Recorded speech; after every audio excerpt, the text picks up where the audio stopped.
Welcome, everyone. As you work toward your Google Level 1 certification, one of the products you'll want to be familiar with is Google Groups.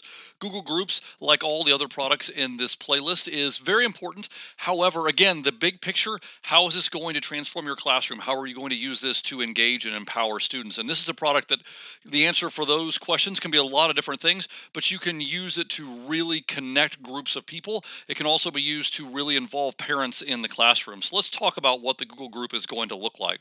You can see that I'm in Google Groups, and I can get there by going to groups.google.com, or I can, of course, select the 9 square grid and then locate groups and go from there. So let's just say that I'm going to create a new group. I'm going to create a Google group that is available for perhaps the parents of my students. I'm going to select Create Group, and from there, I'm going to name the group. So I'm going to call this example for video, and it will be given an email address, and then I can give a description right here. It's called example group creation, and I'm going to click next. And there I have, or here rather, I have a number of options, all of which are important. You can see it does scroll down, so be aware it does scroll off the bottom of the screen there. Who can search for the group? Group members, the entire organization, anyone on the web. So you can choose who can search for that. They can't do anything other than locate it. So you could open that up to anyone on the web if you wanted to. And then who can join the group? Now, this is where you would want to be more specific. You would not want to allow anyone to join. You could allow anyone to search for it, but you wouldn't let anyone to join. You could allow anyone to ask, or you could select only invited users. You might want to say anyone can ask. You also might want only invited users. Again, if we're assuming parents, you wouldn't. The organization options wouldn't be valid. So maybe I'm going to say only invited users. And then maybe I'm going to go back and restrict this and say, okay, only group members. So now only group members can search and only group members can join. This is very restrictive. This is probably the best option if you're going to post anything in there that is relative to the class, that could be sensitive, things like that. You want to lock that down as much as you can. If it's just going to be generic announcements, then maybe you do want to make it open for the public. That's a choice you're going to have to make, obviously. Now, who can view the conversations? Again, group members are anyone, or probably the option you're going to want, or as that will allow the group members to actually view the conversations. You could select the organization, but again, that doesn't really make sense in this case because it's outside of the school. Who can post? You're probably going to allow the group members to post. And who can view the members? Maybe you only want the group managers to view the members. Maybe you don't want the parents to be able to view each other. That is a distinct possibility. Again, you could go back and change this option up here to anyone on the web, as long as you have who can view the conversation as group members and who can post as group members.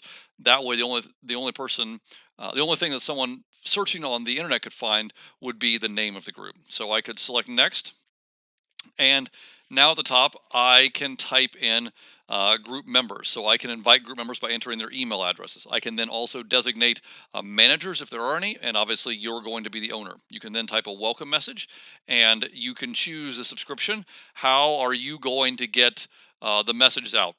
Is every posting going to result in an email? Are you going to get a digest? Are you going to get an abridged version? Are you going to get no email? So I personally like the digest for the groups that I'm a part of, but that's personal preference. You can choose whatever you want. And then do you want the ability for members to add members to the group directly? If you want that, you can select create group. So I'm going to create this group. Obviously right now there's no one in it. I can then go to the group. And from there, I see the same basic options on the left side. So I can see who's been approved, who's pending. I can go to members, and if I need to invite more members, I can select add members right here. So I can simply type add members, and I can type in their email address in this space again right here. So again, notice that's exactly where we were earlier. You can also notice the membership settings right here. So if you need to go back for any reason, you can change your subscription, how it's received, and you can edit any of those features if need be. Obviously, as a member of the group, you can go to My Groups right here. And this example for the video, I have several options right here. One of them is the ability to go in and edit the group from this particular location.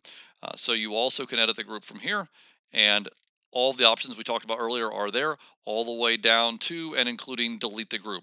So make sure you're familiar with that group settings option. Group settings, I'm going to go ahead and delete this one and select OK, and that will delete the group.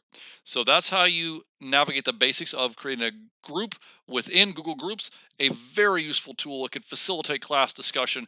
It could facilitate parental involvement, and it is one that I would encourage you to explore, as I do think it is an underutilized tool within the Google toolbox. So again, hopefully you can find this as a useful tool that will help transform your classroom and allow you to engage and empower students.